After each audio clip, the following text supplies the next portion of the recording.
Siapa di kamar mandi? Cepet dong. Cepat Konanda, cepat. Orang mau masuk itu. Tambuh cik dah. Icibah mau bangun deh. Nggak usah ketawa kopi. Piket. Terima kasih. Mbak. Fitra Mokel. Mbak, sisir mbak. Rindi, speakermu Rindi. Bangun, woi, bangun. Sahurnya ini bentar lagi loh, nanti telat. Martin, mana kau? Oh hilang, bangun. Buka. Bentar lagi buka. Yang udah mokel nggak usah sibuk. Nanti kena pukul. Habis mandi adik abang. Wes Wandi, mandor aja kau ya. Yuk, kumpul. Rapat kita. Woi, jangan matiin dulu lampunya. Aku mau hapus makeup. Matiin kipas ya, dingin. Ih, kok bau? Ini kentut siapa sih sebenarnya? Oi, berasa. Udah puasa kau ya? Pi, kita jadi belanja kan nanti sore? Kek sat paseh. Oi, sendal aku siapa pakai? Ayo tangi. Kamar mandi siapa? Abis ini aku ya. Soayae. Soayae, titi soayae. Terima kasih Riswandi ganteng. Jam, oi, jam. Nanti marah masyarakat nanti, oi. Ya Allah. Duk, bangun duk. Apalah, ndak ndo aja. Benci. Sabar ya, nanti ku kirim fotonya. Hei, halo. Oi bangun, udah jam 7. Kita dandannya sampai 1 jam loh.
Di sudut yang tenang, jauh dari sudut kota, ada sebuah desa yang menyimpan kehangatan dalam setiap hembusan anginnya.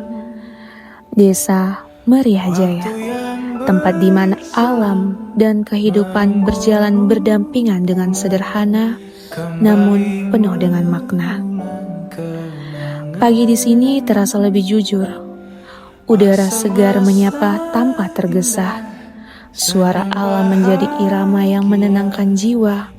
Rumah-rumah berdiri dengan cerita panjang tentang perjuangan, kebersamaan, dan harapan yang tak pernah padam.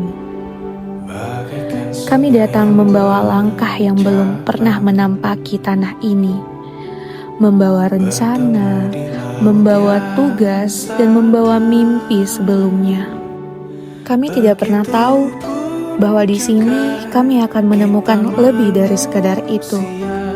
Hari pertama, kami bertemu saling menatap dan saling bertanya, apakah kami akan mampu menjalani kehidupan ini bersama.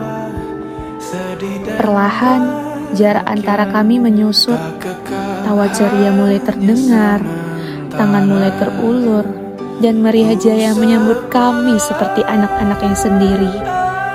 Kami belajar bahwa bukan sekedar menyampaikan kata dan juga mendengarkan keadaan. Di balik ketenangannya, desa ini pernah diuji. Alam yang biasanya menjadi sahabat, kini datang membawa luka.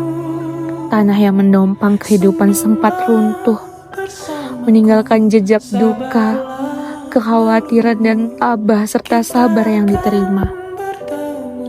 Namun, desa Meriah Jaya tidak pernah kehilangan harapan.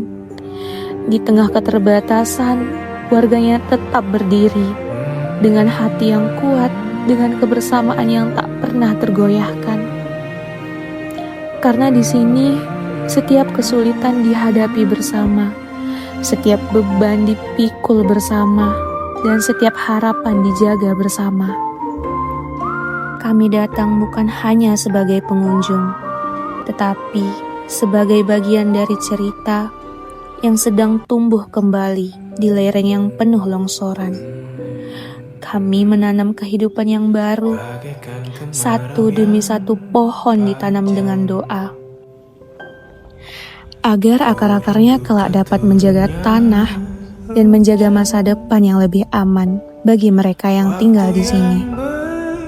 Kami membantu menghadirkan air bersih, mengalirkan harapan bagi warga yang terdampak bencana.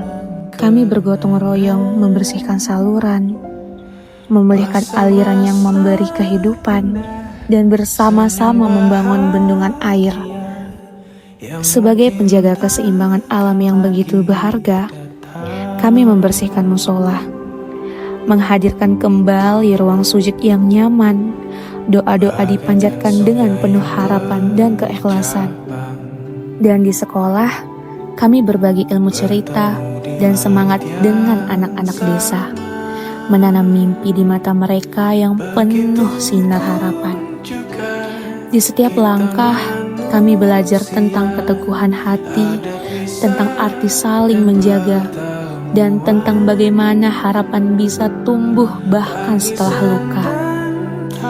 Kami datang membawa niat untuk membantu dan pulang membawa pelajaran tentang kehidupan yang sesungguhnya, tentang kebersamaan yang tulus, tentang kekuatan yang lahir dari kepedulian, dan tentang desa yang mengajarkan bahwa harapan selalu punya cara untuk tumbuh kembali.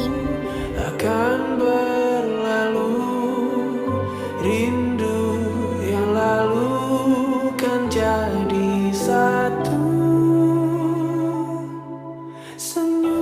Terima kasih Desa Meriah Jaya untuk kehangatan yang kami rasakan saat ini, untuk cerita yang kami jalanin, dan kenangan yang akan selalu hidup di hati kami selamanya.